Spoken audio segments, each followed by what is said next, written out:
পরিবর্তিত বাংলাদেশে শ্রমিকদের ন্যায্যতা নিশ্চিতে সরকার কাজ করছে বলে জানিয়েছেন উপদেষ্টা অবসরপ্রাপ্ত brigadier general M Sakhawat Hossain. সকালে রাজধানীর মানিক মিয়া এভিনিউয়ে মহান মে দিবসের র্যালিতে যোগ দিয়ে কথা বলেন তিনি।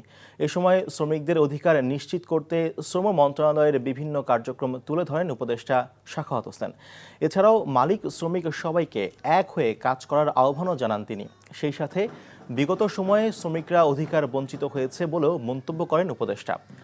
কারণ হিসেবে বলেন, নীতি নির্ধারকরাই ছিলেন শিল্প কারখানার মালিক।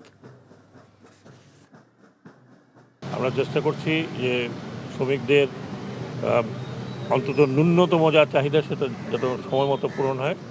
আমরা চেষ্টা করছি শ্রমিকদের স্বাস্থ্য সুরক্ষা যেন হয়।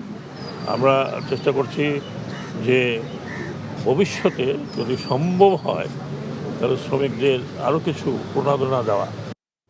বান্ডেল থাকলে প্রতি সেনমানিতে টাকা বাঁচবে।